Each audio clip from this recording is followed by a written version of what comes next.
Okay, my name is Temitope Aladesomi. I'm from Nigeria. I had my Humphrey program at Syracuse University, specifically at Maxwell School. That's between the year 2015 and 2016.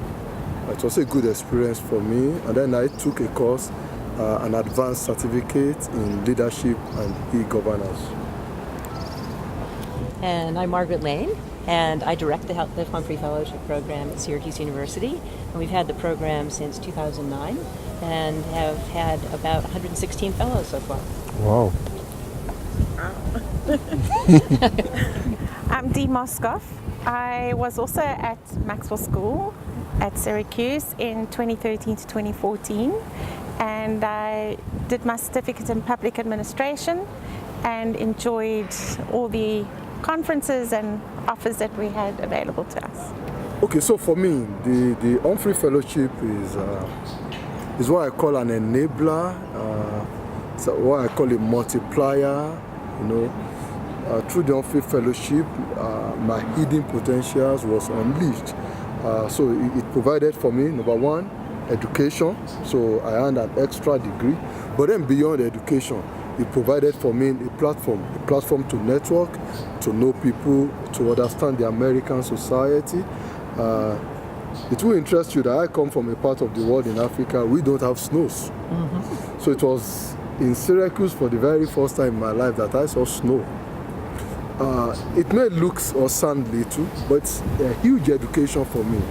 And that's what characterized the whole of my Humphrey year. The wonderful host family that I had, the people I worked with in the Maxwell School, and then the several speaking engagements that I had, particularly is of interest, having to go around, talking about my country, Nigeria, and trying to let the American community know, for instance, that Africa is not a country, but a continent of 54, countries. So being able also to enlighten the American society about the realities back home, for me, is a major takeaway of my Humphrey year. And to just tell you how impactful this is, I've had to go back to US 3 times after my Humphrey year. I'd had to go and speak with fellows again at Syracuse University. So it's for me, it's awesome. So my Humphrey year was really a growing year for me. I grew in confidence. I remember writing as part of my application process, I really need to articulate professionally what's in my heart and what I really enjoy doing. And the Humphrey Fellowship gave me that opportunity to actually go to public speaking classes and to put my nerves away and learn to articulate coherently what it is that we do. So coming back to South Africa, it's really helped notch up our organization, put it on the same playing field as government and private sector, being able to have those robust conversations which beforehand I would have not been brave enough to do. Yeah.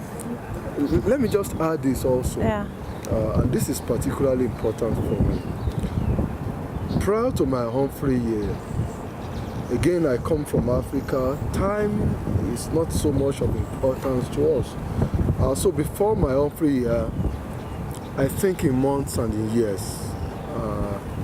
But post-Humphrey year, I began to think in minutes and in seconds.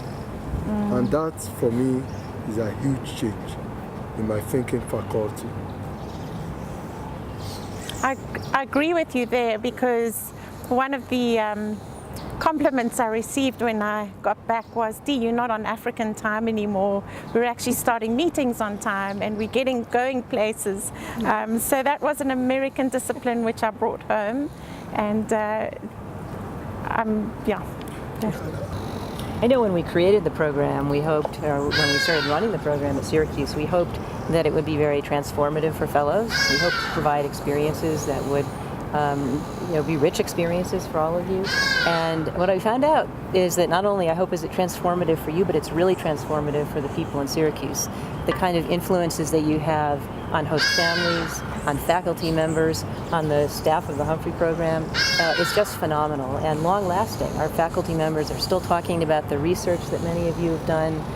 They talk about the contributions that you make in the classroom, And our host families just can't say enough about what you've taught them about your countries, and hopefully you've been able to get something out of that as well.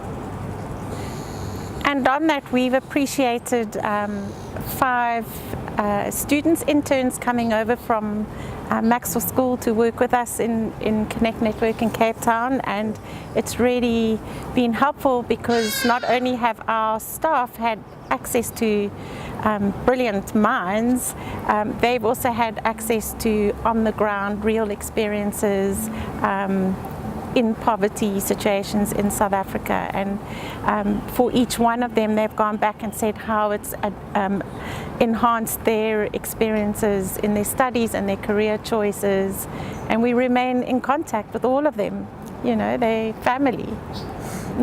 So I think this network that Humphrey program provides is a critical element of the program. The ability that even after the program you can continually reconnect, you can continually leverage on friends you have made, faculties that they are part of your large community. So I've had the opportunity, for instance, of going back to not only Maxwell, but I've also gone back to George Mason University, where I had my professional affiliation, to speak at their cyber security conference.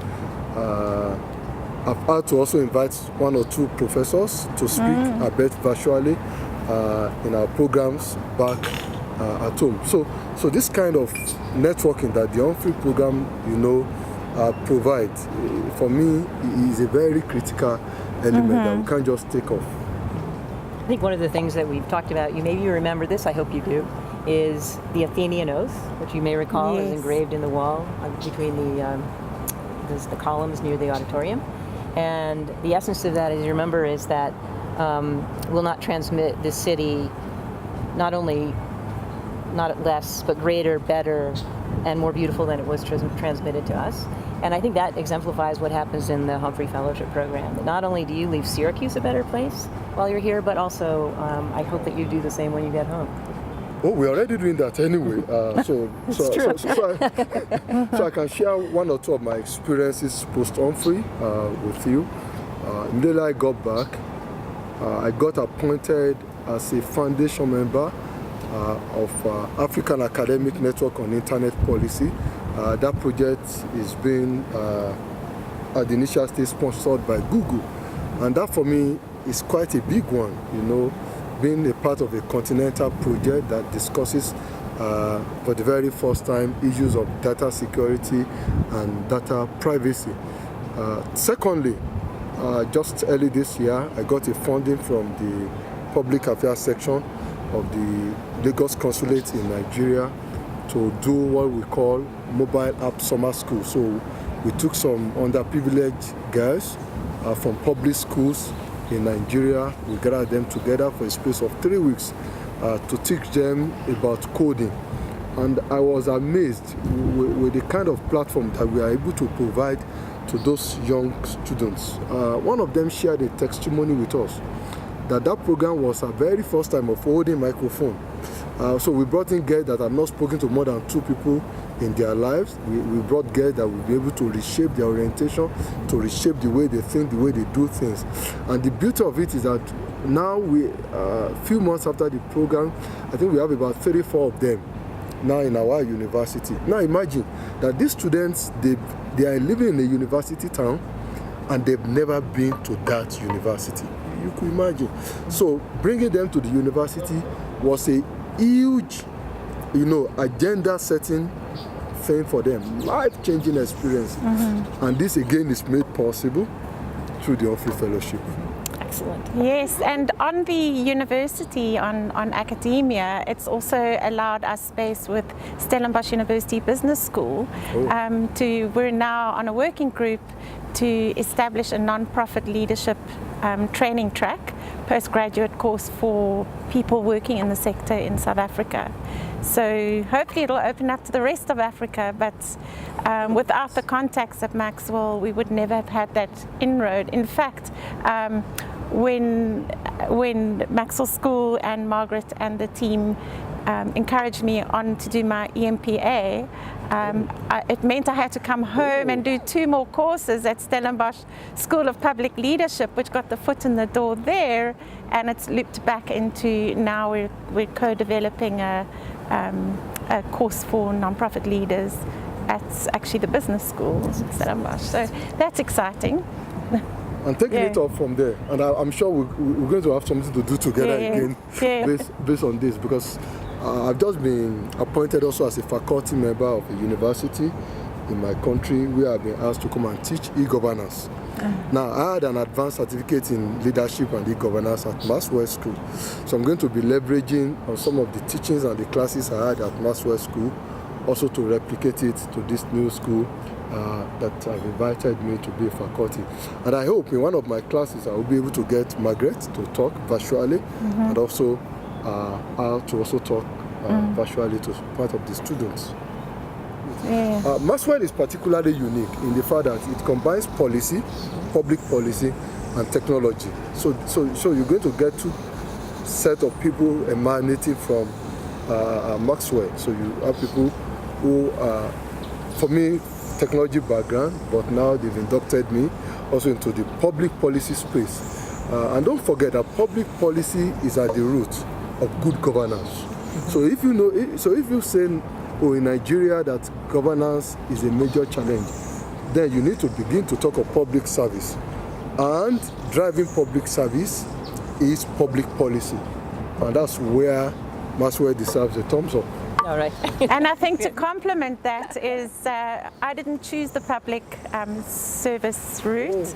I chose to remain in civil society, and I can say that the lecturers at Maxwell School, and I could name them by name, who really pushed me to just think differently about civil society and the role it has to play on an equal playing ground with in terms of governance in your country. The other thing is to say it wasn't all cushy. It was it wasn't all cushy because the lecturers really they pushed us to think in a different way. I remember one said to me, I said, "You're making my brain hurt." He says, "It's my job to make your brain hurt." Wow. So, it's just coming in and you've got your way of thinking and you go out and it's a transformed methodology of thinking, if I may say. I think Hubert Humphrey would find himself among friends. I think if he had to walk through the door right now, he would see people that he shares spirit with, that he'd feel very comfortable. And I'm not sure if he'd feel proud, because I'm not sure if he was a proud guy, but I certainly think he'd feel quite at home. I've read about Hubert Humphrey. I'm not sure, maybe in his lifetime he visited Africa. But then, as you will know, his spirit is all over Africa now. So we all gather here, for instance, from every country in Africa. So lies in everywhere in Africa is Hubert Humphrey's spirit. That spirit of commitment, to public services, and the fact that we are torchbearers, of that commitment to public service, whether in Nigeria, whether in South Africa, or every other place that we've been, Senegal, Cote d'Ivoire, Ghana, Togo. And so for me, if Hubert Humphrey had to look back in his grave today, he will say, "I'm quite proud of what these guys are doing." I think he would be really proud, because we have such stellar fellows coming in with such a commitment to, it's a true story, coming in with such a commitment to public service. And I think I just can't, I'm so happy with what you all do when you're at the university, and then you go home and you implement all these great ideas. And we learn from you so much too, so it's great.